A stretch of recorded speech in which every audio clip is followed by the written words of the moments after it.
With one phase of the poll automation system completed following the printing of all the ballots, the Commission on Elections and other stakeholders look to other areas of concern. Let's get an assessment from Makati Congressman Teddy Boy Locsin, co-chair of the Joint Congressional Oversight Committee on the Automated Election.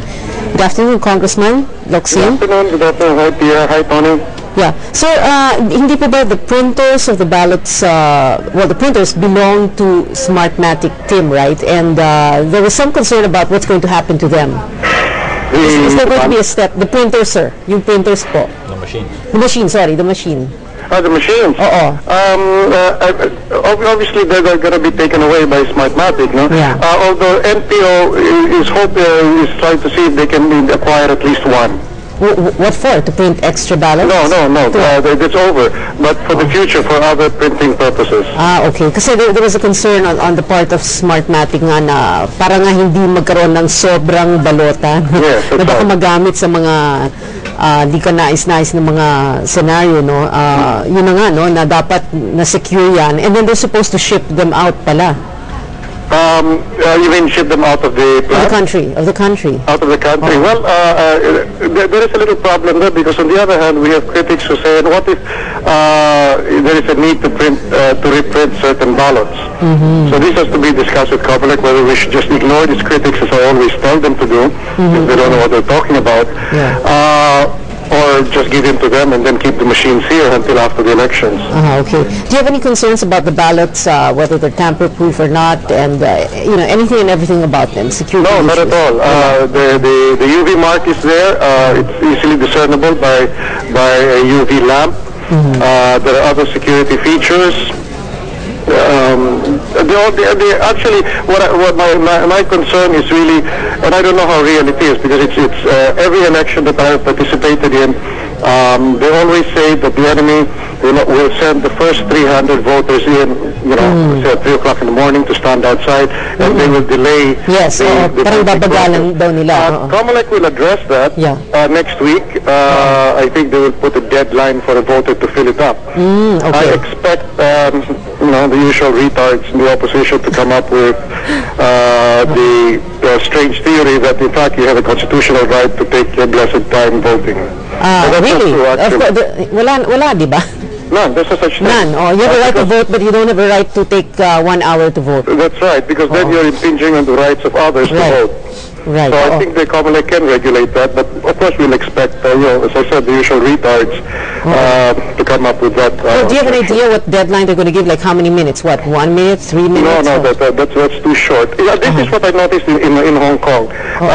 It is a good thing and a bad thing. That the fact that, like when I used to vote, I would make a código and then I would write from the código and just copy it, and pay no regard to the other candidates or whatever list is there.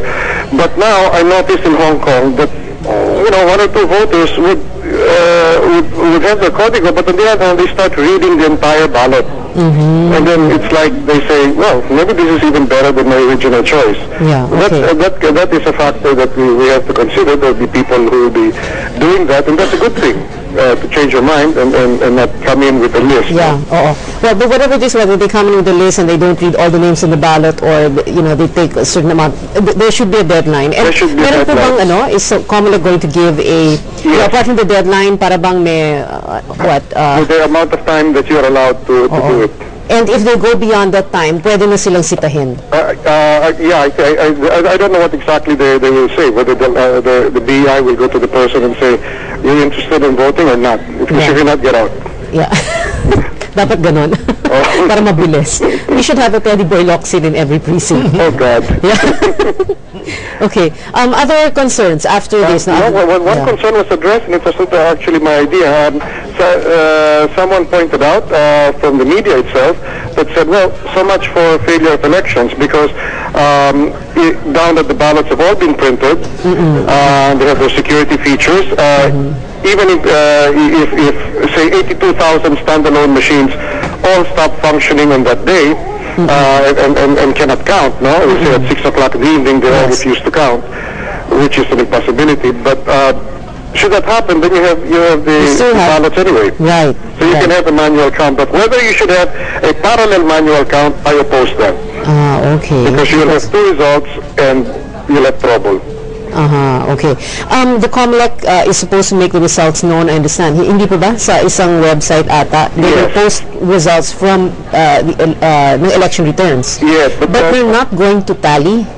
Is that correct? Well, the thing is that some of us in Congress are objecting to a tally. Why? Because they say that it will create trending. So what they want, it has been suggested, I was there, that when it hits 20% in every precinct, that's when you release 20% of the results, and then you stop again. I don't believe that, because one, there cannot be a trending, because even if you had trending, what would it do? We have only one time zone. I think these people in Congress who raised that objection, I think they think we're in Russia, that we have about 7 time zones. In other words, they don't know what they're talking about. No. Pero talking about yung election result, yung election returns, yung resulta nun, nasa website, pero kumbaga ER1, ER2, ER3, hindi ER1 plus ER2 plus ER3. Hindi pala ganon. So parang in a way it defeats the purpose of automated elections. What will happen is you can access this already. No? In fact, I think most of the media will be stationed in PICC, where they'll have all these monitors on the walls, and you will see the votes coming in.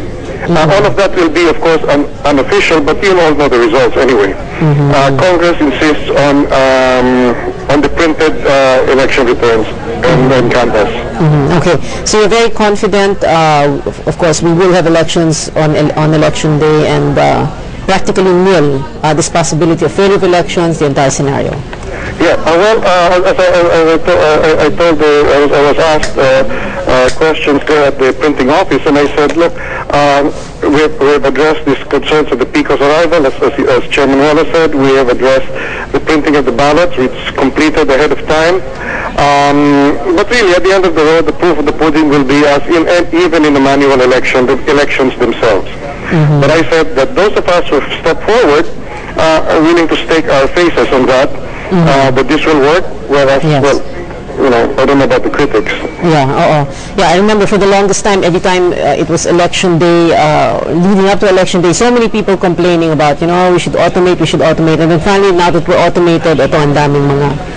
That's what I objected, because when actually automation first came in, it was under Jesli Lapus, to give him credit for that. And my initial reaction is I like the old-fashioned way with all the pitfalls of manual elections, and they had to convince me. And then when Jesse left, he turned over his committee to me, and it's not my job to push my own agenda. So then I went for automation as the chairman of the Committee on Suffrage, following the lead of Jesse Lapus and Dick Gordon in the Senate. And the House and the Senate voted for it unanimously, except for Ed Hosan. So, well, it's there. It's a law. And in fact, I think it's pointless now to talk about anything else except let's all help.